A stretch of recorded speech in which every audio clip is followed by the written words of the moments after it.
Sarawak awaits federal feedback. Wife witness husband's gruesome murder. Australia reports first case of monkeypox. Those are the headlines for tonight. I'm Cheryl Chamneto, and this is TVS Nightline.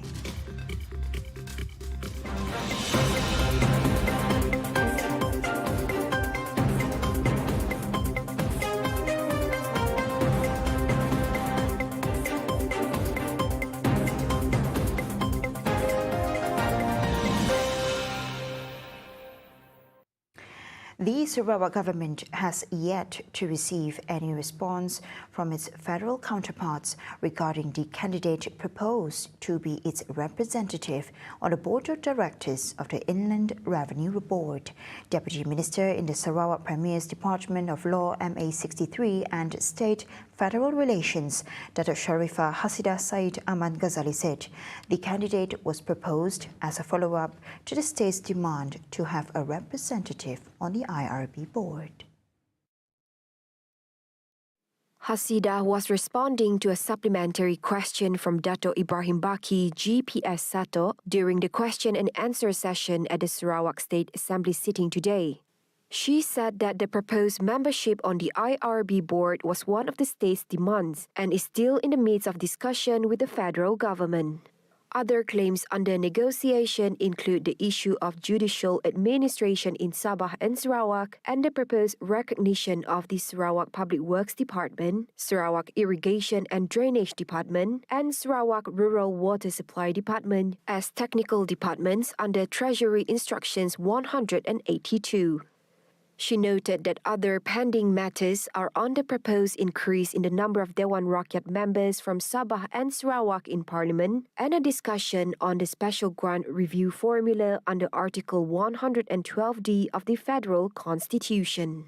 Hasidah pointed out that Sarawak's claim that had been resolved were the settlement between the Sarawak government and Petronas through a commercial settlement agreement or CSA, recognition of Sarawak's right to impose sales tax on petroleum products, recognition of Sarawak's right to regulate gas distribution in Sarawak, and amendments to Article 1(2), 160(2), and 161A(6) and 7 of the Federal Constitution, which came into effect on February 11th this year. Hasidah said the Sarawak government had also submitted proposed amendments to the legislative list in the 9th schedule of the Federal Constitution, specifically to remove tourism matters from the federal list to be added to the common list. A wife was in shock after witnessing the gruesome murder of her husband. Syrian District Police Chief DSP Aswandi Ani said 3 suspects were arrested at 5 p.m. on Friday. Police have yet to determine the motive of the assault. The case is being investigated under Section 302 of the Penal Code. According to the initial investigation, on the victim's wife heard a commotion outside the house while trying to put her child to sleep around 4 p.m. on Thursday. Shortly after, she heard her husband screaming and rushed out to see that the victim was assaulted by a group of men within the vicinity of their house and came to aid only to realize that her husband was already unconscious and rushed him to the Balai Ringin Clinic and was later referred to Sarawak General Hospital. However, the victim succumbed to his injuries and was pronounced dead at 8:45 a.m. on Friday. Australian authorities on Friday said they had identified a confirmed case of monkeypox infection in a traveller who had recently returned from the United Kingdom, with another probable case still undergoing testing. A man in his 30s developed a mild illness before returning to Melbourne, Victoria, where he was diagnosed with monkeypox and is currently in isolation in hospital. Another man in his 40s developed a mild illness several days after arriving back in Sydney with symptoms clinically compatible with monkeypox, New South Wales and SW State Health Department said. The man and a household contact are isolating at home. Cases of monkeypox have been identified in several non-endemic countries in recent weeks, including in Europe and the United States. Monkeypox, which mostly occurs in West and Central Africa, is a rare virus similar to human smallpox, though milder. It was first recorded in the Democratic Republic of Congo in the 1970s. Cases in West Africa have increased in the last decade.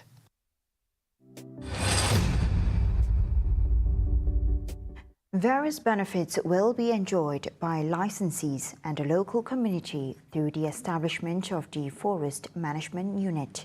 Hence, greater contribution will be channeled by timber concession owners through their corporate social responsibilities that involve provisions of basic facilities such as upgrading and maintaining roads for the local community under the implementation of the Forest Certification Management Policy. Deputy Minister for Natural Resources and Urban Development Dr. Lankan said the current logging roads constructed by license holders are deemed unsafe for public use as it does not meet the requirement of the safety standard. Additionally, the FMU also allows licensees to market timber and wood-based products produced in their respective areas without any restrictions to the international market. The FMU also proves that the licensees have met various criteria and indicators set according to the Malaysian Timber Certification Scheme (MTCS) standards, which are recognized internationally under the Program for Endorsement for Forest Certification. Datu Lankan added that the engagement through community participation would be increased through various programs in forest certification, namely Awareness Program for Forest Management Certification, Training for Reduced Impact Logging, and Training on High Conservation Value. In other matters, several forms of aid channeled through the Sarawak Welfare Department JKMS and Women and Family Department of Sarawak JWKS aims to assist single mothers to elevate their economic status. The aid includes the launch grant assistance with a maximum of 5,000 ringgit per person in the form of equipment to start or expand their micro businesses. Additionally, this assistance targets recipients of monthly welfare assistance who are still productive, including single mothers. She was responding to Dato Sri Tiong King Singh GPS Dudong on the amount of assistance allocated to single mothers intending to operate micro businesses. Other than that, to further enhance knowledge and skills, JKWS also provide training for single mothers in the effort to prepare them for their businesses. Meanwhile, on another matter, a total of 200,000 ringgit has been allocated for women's non-governmental organizations (NGOs), including Single Mothers Associations, which aims to empower the association and its member in the socio-economic sector. She further reiterated that the grant is open to all eligible Sarawak women's NGOs. Therefore, she urged single mothers associations to submit working papers to apply for government allocations. Two proposed projects, namely New Lawas Water Treatment Plant WTP and New Trusan WTP, are expected to resolve the water issues in Lawas. The projects proposed under the 12th Malaysia Plan are a long-term solution to accommodate the demand. Water shortage remains an unresolved issue in Lawas despite the completion of the water treatment plant in Trusan. The water treatment plant, which was commissioned in 2013, aimed to supply treated water to the whole of Lawas district. However, due to the inability of the plant to meet the demand, residents in Lawas continue to be plagued by water shortage issues. As such, two projects were implemented under Project Rakyat in the effort to increase the production capacity for treated water supply in Lawas. The project is expected to be completed by the end of this year. Additionally, rehabilitation works and the recommissioning of 5 million litres per day glucose WTP have also been completed. Coming up right after the break, government committed to fulfill MA63 demands. And our highlight on top national women's diver Wendy Ng Yen Yi on our TikTok live earlier. Right here on TVS Nightline, stay tuned.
Welcome back to the Nightline. Athletes are inspirational heroes and role models, but there are also people who are increasingly using the pedestal to show their humanity. After the immense challenges of the past year, athletes are increasingly using their social media platforms for good. Now, top national women's diver Wendy Ng Yen Yi used her platform to speak out on motherly love, putting her full force behind what matters to her and demanding the nature of her work. Here's her story. Speaking on a TikTok interview recently, Wendy dedicated the gold medal she won at the 31st Southeast Asian SEA Games to her mother. The 29-year-old gold medalist said her achievement was also dedicated to all mothers in the world who have sacrificed so much for their children to succeed in their lives. It is her second individual gold medal in the biennial games after winning the women's synchronized 3-meter springboard event with currying. Yen Yi added that she has not thought about her plans after the games, but was preparing for the World Championships in Budapest, Hungary, and the 2022 Birmingham Commonwealth Games, scheduled from July 28 till August 8. The federal government is committed in fulfilling all matters listed in the Malaysia Agreement 1963 or MA63, especially those related to Keluarga Malaysia in Sabah. In the spirit of Keluarga Malaysia, Prime Minister Datuk Seri Ismail Sabri said the government hoped that any outstanding issues or requests from Sabah could be considered in the best way possible through the federal level committees set up to discuss the state's demands on MA63. Kerajaan turut menyedari pentingnya kerjasama antara negara jiran dalam mengawal sempadan negara yang kini terus diperketat kawalannya. Sehubungan dengan itu, perjanjian kerjasama trilateral ataupun TCA antara Malaysia, Indonesia dan Filipina akan disemak semula bagi mengukuhkan hal ehwal pertahanan dan keselamatan di perairan Sabah. On another matter, he said the Trilateral Cooperation Agreement TCA between Malaysia, Indonesia and the Philippines will be reviewed to strengthen defence and security in Sabah waters. Ismail Sabri also said residents of Pagalungan in Nabawan no longer need to travel more than 100 kilometres to Keningau to get their border crossing pass, as it is now available at the Pagalungan Immigration Control Post in the district. To ensure the no wrong door policy, renewal of long-term visit pass and temporary working visit pass can now be done at all immigration offices in the state. On the issue of unreasonable increases in flight ticket prices during the festival periods, he said discussions would be held with the parties involved so that the Keluarga Malaysia would no longer have to worry when they want to return to their hometowns during the next festive season. The Tourism, Arts and Culture Ministry has recommended that each state in the country come out with new tourism products to further strengthen the sector and attract more tourists, especially from abroad. Minister Dato Sri Nancy Shukri said the rebranding of each tourism product was also strongly encouraged to further highlight the strength of the tourism sector in each state. When asked whether the depreciating ringgit against the US dollar would have an impact on the country's tourism sector, Nancy said, from a tourism point of view, the issue was quite isolated. She added that so far, in terms of tourist mobility, it has not shown any effect. She said the ministry also provides subsidies in the form of tourism-related vouchers to help reduce the burden and encourage tourists, especially domestic tourists, to travel. And now on to the next update.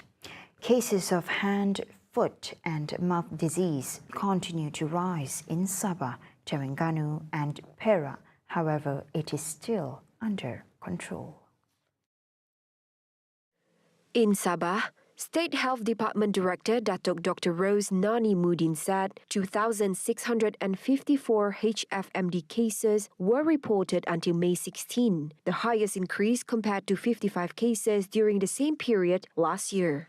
She said the 5 districts reporting the highest cases were Tawau, 435 cases, Sandakan, 387 cases, Lahad Datu, 308, Kota Belud, 244, and Papar, 229 cases.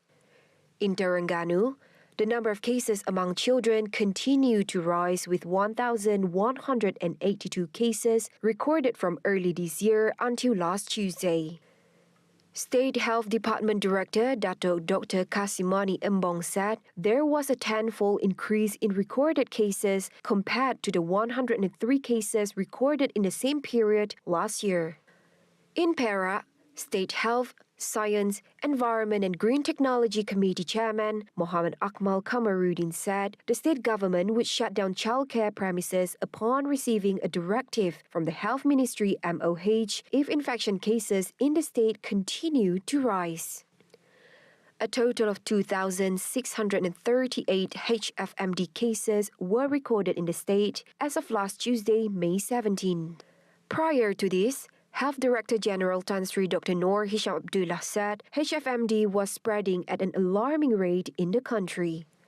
He said that the spread was 15 times greater compared to during the same period last year, with 31,661 cases reported.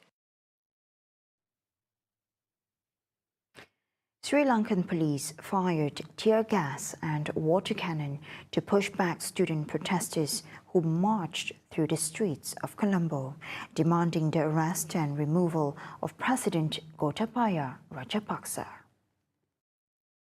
Hundreds of students carrying black flags march on Colombo's central fort area, chanting slogans against the government. Police fired repeated rounds of tear gas and water cannon to push them back. Sri Lanka's economic crisis has come from the confluence of the COVID-19 pandemic, battering the tourism-reliant economy, rising oil prices and populist tax cuts by the government of President Gotabaya Rajapaksa and his brother Mahinda, who resigned as Prime Minister last week. Other factors have included heavily subsidized domestic prices of fuel and a decision to ban the import of chemical fertilizers, which devastated the agriculture sector.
Thank you for staying with me. And now on to our world affairs. The remains of dozens of people assassinated during the 1985 Acamarca massacre in Peru were delivered to their families on May 19 in a ceremony held by the Public Ministry of the city of Ayacucho. The massacre occurred in August 1985 when the Peruvian army entered Acamarca and falsely accused and killed at least 69 villagers, including 23 children, for being members of the Shining Path guerrilla forces. Troops led by Officer Telmo Hurtado then separated men from a group of women and children before ordering them shot and set on fire. Hurtado has admitted to the massacre but says he was following higher orders. The poor Andean region of Ayacucho in southern Peru was the epicenter of the Shining Path's uprising against the state in the early 1980s. Peru's Truth Commission has estimated some 69,000 died or went missing in the ensuing two-decade conflict, one of Latin America's deadliest. The commission blamed the Shining Path for most killings and state authorities for about a third. With just 1 day to Election Day, Australians remain split on the election choice, which many cite the rising cost of living, climate change and the unpopularity of Prime Minister Scott Morrison as key deciding issues. With Australia going to the polls on Saturday, polls released on Wednesday showed Scott Morrison losing narrowly to centre-left Labour, led by Anthony Albanese, ending 9 years of Conservative government. Rising living costs have dominated the final stretches of the campaign, with voters rating it as the most critical issue in some polls. Other issues raised by voters include better healthcare, environmental issues, and education funding. Well, I'm looking to see what I should use, like hit the devil I know or the devil I don't know. And I think I'm going to go with the devil I know. Why? Both sides of the leaders also shy away from talk of major policy shifts at a time when pandemic, war, inflation, climate change, and an increasingly assertive China have left voters keen for reassuring voices. I've been a little bit disappointed in both of them. I don't like Morrison's aggressiveness, and I certainly don't like his lying. He's the worst liar. I've been following politics since I could vote, and he's the worst liar I've ever seen in the position of Prime Minister. I have to say, he's one of the worst we've ever had. Among criticisms of Morrison in his time in office have been his handling of the devastating bushfires that killed 24 people and left thousands homeless. He took a family holiday to Hawaii in December 2019 during the crisis, for which he apologized. His popularity recovered briefly as COVID-19 hit, but resumed its slide from mid-2020 due to his responses to shortfalls of COVID-19 vaccines and then rapid antigen tests, as well as allegation of sexual abuse and discrimination against women in Parliament. Nearly 6 million voters out of an electorate of 17 million have already cast their ballots through postal votes or early in-person voting. Official data showed on Wednesday an additional 1.1 million postal votes have been received so far versus the 2019 election. Management and prospects on palm oil. Get some insights from plantation controller Ahmad Tamizi Ismail. On Intellect segment, Sejahtera Asia join Cikgu Azila Sibi. Tomorrow at 7:30 a.m, join our hosts on Sejahtera Asia only on TVS channel 122 and My Free View. And that concludes TVS Nightline. Stay up to date with the top stories by logging in to our website at www.tvstv.my and also our social media platforms for the latest news and entertainment. Here with me, Shosha Meto, and I'll see you next time. Have a good day.